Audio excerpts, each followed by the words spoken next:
नमस्कार, मैं हूं आरजू साई। आप देख रहे हैं खबर एक मिनट, यानी कि एक मिनट में खबर का पूरा विश्लेषण।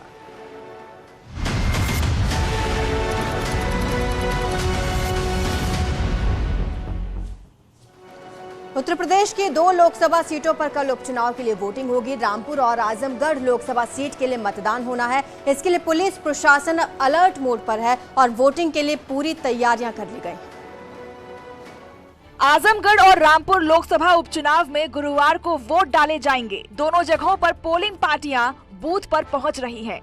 आजमगढ़ में पोलिंग पार्टियां वोटिंग के लिए रवाना हो चुकी हैं। आजमगढ़ लोकसभा के 1149 मतदान केंद्रों के 2176 बूथों पर 18,38,227 मतदाता अपने मताधिकार का प्रयोग करेंगे। यहाँ बीजेपी की ओर से दिनेश लाल यादव निरहुआ, समाजवादी पार्टी से धर्मेंद्र यादव और बसपा से शाह आलम उर्फ गुड्डू जमाली चुनाव मैदान में हैं। 1149 मतदान केंद्रों पर 2176 बूथों पर 18,38,227 मतदाता अपने मताधिकार का कल प्रयोग करने जा रहे हैं, जिसमें 9,70,249 मतदाता पुरुष व 8,67,000 महिला मतदाता और 36 मतदाता अन्य हैं। चुनाव को सकुशल संपन्न कराने के लिए पुलिस ने कड़ी सुरक्षा व्यवस्था के इंतजाम किए हैं, जिसमें 70 केंद्रीय बलों के साथ ही 7 पीएससी के जवान के साथ 17 थानों की पुलिस को तैनात किया गया है। रामपुर में 1123 मतदान केंद्रों के 2058 बूथों पर वोट डाले जाएंगे। जिले में कुल 17,06,590 मतदाता हैं। वहीं चुनाव संपन्न कराने के लिए सुरक्षा के पुख्ता इंतजाम किए गए हैं। आजमगढ़ में बीजेपी की ओर से दिनेश लाल यादव निरहुआ, समाजवादी पार्टी से धर्मेंद्र यादव और बीएसपी के गुड्डू जमाली चुनावी मैदान में हैं और सभी अपनी अपनी जीत का दावा कर रहे हैं।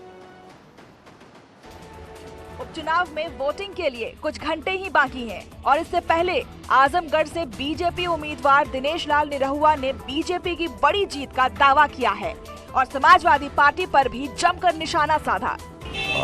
देखिए, बहुत अच्छी तैयारी है और बहुत अच्छा भरोसा भी है, क्योंकि आजमगढ़ की जनता ने ये ठान लिया है, मन बना लिया है कि यहाँ कमल खिलाएंगे, सत्ता के साथ जाएंगे। 1.5 साल बचे हैं और 1.5 साल में मेरी भी परीक्षा है और मेरे पार्टी की भी परीक्षा है। वहीं आजमगढ़ में सपा प्रत्याशी धर्मेंद्र यादव ने कहा कि हम किसानों, नौजवानों, बेरोजगारी के मुद्दे को लेकर चुनाव लड़ रहे हैं। उन्होंने आजमगढ़ में अखिलेश यादव की गैर मौजूदगी पर कहा कि आजमगढ़ अखिलेश यादव के दिल में है और हम अखिलेश यादव के निर्देश में चुनाव लड़ रहे हैं।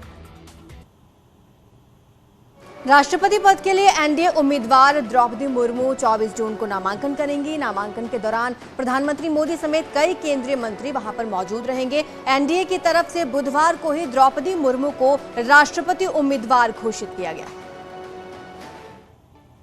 राजसेना की रेस तेज हो गई है। एनडीए ने द्रौपदी मुर्मू को राष्ट्रपति पद का उम्मीदवार घोषित किया है। नाम के ऐलान होने के साथ ही द्रौपदी मुर्मू की सिक्योरिटी बढ़ा दी गई। बुधवार सुबह एनडीए की राष्ट्रपति उम्मीदवार द्रौपदी मुर्मू ने ओडिशा के रायरंगपुर में शिव मंदिर के दर्शन किए। ओडिशा की रहने वाली द्रौपदी मुर्मू इससे पहले झारखंड की पहली महिला आदिवासी राज्यपाल रही हैं। एनडीए ने जब से द्रौपदी मुर्मू के नाम की घोषणा की है, उनके घर बधाई देने वालों का तांता लगा हुआ है। स्थानीय बीजेपी नेताओं के अलावा तमाम लोग उन्हें बधाई देने के लिए रायरंगपुर पहुंच रहे हैं। ओडिशा की राजधानी भुवनेश्वर में बीजेपी ऑफिस में भी जश्न का माहौल है। पार्टी नेता एक दूसरे को मिठाई खिलाकर बधाई दे रहे हैं तो ढोल नगाड़ों की थाप पर झूम भी रहे हैं। सीएम योगी आदित्यनाथ ने छात्रों को संदेश दिया है कि कभी भी हार नहीं माननी है, चाहे करियर में कितनी भी परेशानी क्यों ना आए, और मेहनत से पढ़ाई कर अपने परिवार और देश के लिए कुछ करके दिखाना। सीएम योगी ने लखनऊ में यूपी बोर्ड की परीक्षा के टॉपर से संवाद किया। इस दौरान यूपी बोर्ड के 10वीं और 12वीं के 10 टॉपर स्टूडेंट शामिल हुए। सीएम योगी ने छात्रों को सम्मानित भी किया। इस दौरान सीएम योगी ने छात्रों से कहा कि शासन की योजनाओं को लेकर भी शिक्षण संस्थानों में जागरूकता लानी चाहिए। वहीं सीएम योगी ने छात्रों को मंत्र दिया कि हमेशा तैयारी करते रहें और कभी हिम्मत न हारें। अभी मैंने जेईई का फॉर्म भरा है, सभी के करेंगे ग्रेजुएशन। अभी आपने आईआईटी जेईई के बारे में? जी सर। उसी के बारे में आप ही अपने उसके टेस्ट में बैठी नहीं थे? नहीं सर, अब इस बार बैठेंगे। इस बार बैठेंगे? जी सर। अच्छा, तैयारी है? जी सर। पास हो जाएंगे? ठीक है, बहुत सुंदर। हाँ, एकदम कॉन्फिडेंस होना चाहिए कि मैं पास हो जाऊंगी। जी सर। ठीक है ना? तो तैयारी करके उसमें बैठिए और उस हिम्मत नहीं हारना चाहिए। अयोध्या में भगवान राम के मंदिर का काम तेजी से चल रहा है। मंदिर को भव्य बनाने में कोई कसर नहीं छोड़ी जा रही। अब चबूतरे और गर्भगृह के निर्माण का काम चल रहा है, जो कि अगस्त महीने तक पूरा हो जाएगा। राम मंदिर के लिए तराशी गई शिलाओं को तांबे की पत्तियों से जोड़ा जा रहा है। गर्भगृह निर्माण में अब तक 45 तरासे गए पत्थरों को लगाया गया है। मंदिर के निर्माण में दरवाजों के डिजाइन और निर्माण को लेकर मंथन किया जा रहा है। मंदिर के पहले तल पर कुल 14 दरवाजे होंगे, जिसमें एक गर्भगृह का द्वार भी होगा। फर्श और पत्थर के स्वरूप को लेकर भी चर्चा की जा रही है। साथ ही साथ मंदिर बन रहा है तो उसमें दरवाजे भी लगेंगे। तो दरवाजों में ऐसे 14 दरवाजे हमारे ग्राउंड फ्लोर पर लग रहे हैं। गर्भगृह के दरवाजे के साथ साथ 13 दरवाजे और लगेंगे। उन दरवाजों पर भी कैसे दरवाजे हों, उसकी डिजाइनिंग कैसी हो, इस पर भी चर्चा हुई है। यात्रियों के रुकने की व्यवस्था भी राम जन्मभूमि परिसर में की जाएगी। 25,000 लोगों को सामान रखने की व्यवस्था और बैठाने की व्यवस्था की जाएगी। भारत और नेपाल को जोड़ने वाली भारत गौरव ट्रेन अयोध्या पहुंची, जहां तीर्थ यात्रियों का भव्य स्वागत हुआ। पर्यटन मंत्री जयवीर सिंह ने फूल मालाओं से तीर्थ यात्रियों का स्वागत किया। ये ट्रेन गोरखपुर से नेपाल के जनकपुर जाएगी, जहां से फिर वाराणसी के लिए रवाना होगी। ट्रेन में 480 तीर्थ यात्री सवार हैं। रामायण सर्किट पर चलने वाली ट्रेन की पहली यात्रा में अयोध्या, नंदीग्राम, सीतामढ़ी, वाराणसी, प्रयागराज, चित्रकूट, पंचवटी, नासिक, हम्पी, रामेश्वरम और भद्राचलम जैसे लोकप्रिय स्थलों के अलावा पहली बार जनकपुर का धार्मिक स्थल भी शामिल होगा। भारतीय संस्कृति, भारतीय परंपरा, भारतीय जितने भी हमारे आध्यात्मिक रूप से जुड़े हुए महत्व के स्थान हैं, उनसे जुड़ने के लिए लोग चाहते हैं कि उनका अपना जीवन का कल्याण हो, मोक्ष हो। ये परंपरा हिंदू संस्कृति में रहती है। उसी को पूरा करने के उद्देश्य से आज हमारे जो श्रद्धालु, आस्थावान हैं, जो यात्रा करना चाहते हैं, भारतीय रेल उनको अलग से व्यवस्थित करके इस तरह की यात्रा करने का निर्णय लिया, जिसमें भारत सरकार के पर्यटन मंत्रालय के साथ इस रेल को जोड़ करके इस यात्रा को पूरा करने का काम कर रहा है। प्रदेश में नेताओं का भड़काऊ और विवादित बयान का दौर थमने का नाम नहीं ले रहा। अब समाजवादी पार्टी के सांसद शफीकुर रहमान बर्क ने बुलडोजर की कार्रवाई को मुस्लिम समुदाय से जोड़ दिया, तो वहीं बरेली में मौलाना तौकीर के बरेली में दिए विवादित बयान पर अब खासी नाराजगी देखी जा रही है। समाजवादी पार्टी के सांसद शफीकुर रहमान बर्क ने आरोप लगाया है कि बुलडोजर से मुसलमानों को निशाना बनाया जा रहा है। बुलडोजर पर योगी सरकार की दोहरी पॉलिसी है। वहीं बुलडोजर से भी कोई कानून बनेगा? बुलडोजर तो सिर्फ डराने धमकाने के लिए मुसलमानों को और उनके साथ नाइंसाफी कराने के लिए ये काम हो रहा है। आज कुदरती तौर पर ये हालात जो पैदा हो गए हैं इस वक्त, तो क्या वो हमारे जो चीफ मिनिस्टर हैं योगी जी, क्या वो बुलडोजर का इस्तेमाल सब पर करेंगे? वहीं बरेली में मौलाना तौकीर रजा के खिलाफ FIR दर्ज करने की मांग की गई है। पुलिस और आला अधिकारियों से तौकीर रजा की शिकायत की गई है। तौकीर रजा ने भाषण के दौरान PM मोदी को कलमा पढ़ने की सलाह दी थी। उन पर हिंदू आस्थाओं को ठेस पहुंचाने का आरोप है। शिकायत मिलने के बाद पुलिस ने मामले की जाँच शुरू कर दी है। डिप्टी CM और प्रदेश के स्वास्थ्य मंत्री ब्रजेश पाठक अपने काम को लेकर लगातार एक्शन में हैं। वो लगातार अस्पतालों का न सिर्फ दौरा कर रहे हैं, बल्कि मरीजों को फोन कर वहां की व्यवस्थाओं के बारे में भी जानकारी ले रहे हैं। उन्होंने कहा कि मरीज हमारे लिए भगवान है और हम उन्हें प्रभावी सेवाएं मुहैया करा रहे हैं। उन्होंने कहा कि हम लगातार अस्पताल का दौरा कर रहे हैं और अब तक 43 अस्पतालों का निरीक्षण किया है। हमारे पास सभी जनपदों में मेडिकल कॉलेज खोले जाने की प्रक्रिया भी साथ में चल रही है। प्रक्रिया मात्र 14 जिले ऐसे बचे जहां मेडिकल कॉलेज की प्रक्रिया नहीं प्रारंभ हो पाई है।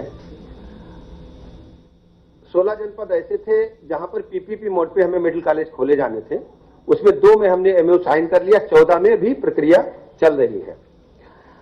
45 मेडिकल कॉलेज ऐसे हैं जो विशेषज्ञ लेवल की चिकित्सा उपलब्ध करा रहे हैं। 14 मेडिकल कॉलेज हमारे निर्माणाधीन हैं। 943 हमारे पास सामुदायिक स्वास्थ्य केंद्र हैं। के अलावा स्वास्थ्य मंत्री ने 5 जिलों के 10 मरीजों को फोन कर हालचाल जाना और अस्पताल में मिल रही सुविधाओं के बारे में भी जानकारी ली। सोनभद्र के रॉबर्ट्सगंज में एक दूल्हे ने बग्गी से हर्ष फायरिंग करने की कोशिश की, लेकिन गोली नीचे खड़े एक शख्स को जा लगी। गोली लगने के बाद शख्स की मौत हो गई। शादी समारोह के दौरान दूल्हे ने बग्गी से आसमान में फायर करने की कोशिश की, लेकिन गोली नीचे खड़े फौजी बाबूलाल यादव को जा लगी और मौके पर ही मौत हो गई। घटना रॉबर्ट्सगंज के ब्रह्मनगर स्थित एक मैरिज हॉल की है, जहां शादी समारोह में शामिल होने फौजी बाबूलाल यादव भी आए थे। वो कुछ दिनों पहले छुट्टी पर अपने घर आया था। गंभीर हालत में उसे जिला अस्पताल लाया गया, जहां डॉक्टरों ने उसे मृत घोषित कर दिया। इसके बाद उसके साथ आए लोग वहां से फरार हो गए। जवान का लाइसेंसी पिस्टल भी गायब बताया जा रहा है। अब दोषी भैया दोषी तो कहे का मतलब जो है दुल्हा खुदे कहा था हम ही अथवा हो फायरिंग कर रहे अपने पिस्टल से, फिर पकड़ ली पिस्टल, हम आपका फिसल गया तो उड़ गए। अब वैसे कहा था। अब यहाँ के बा उनका कोई तो नहीं बताने वाला, कोई तो नहीं बताने वाला।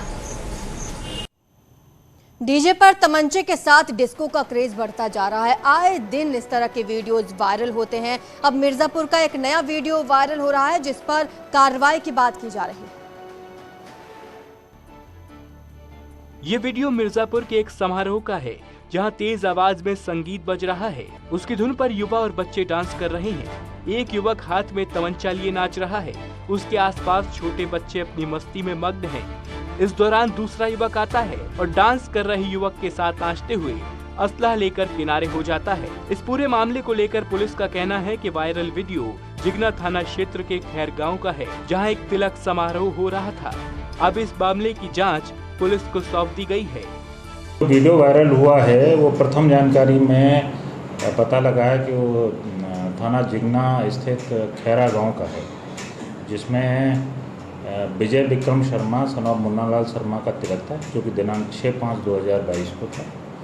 उसी में कुछ बच्चे हैं और एक व्यक्ति जो छोटा असला जैसी चीज़ लेकर डांस कर रहा था। तो उसके संबंध में CO लालगंज और SO जिगना द्वारा जाँच की जा रही है। जो भी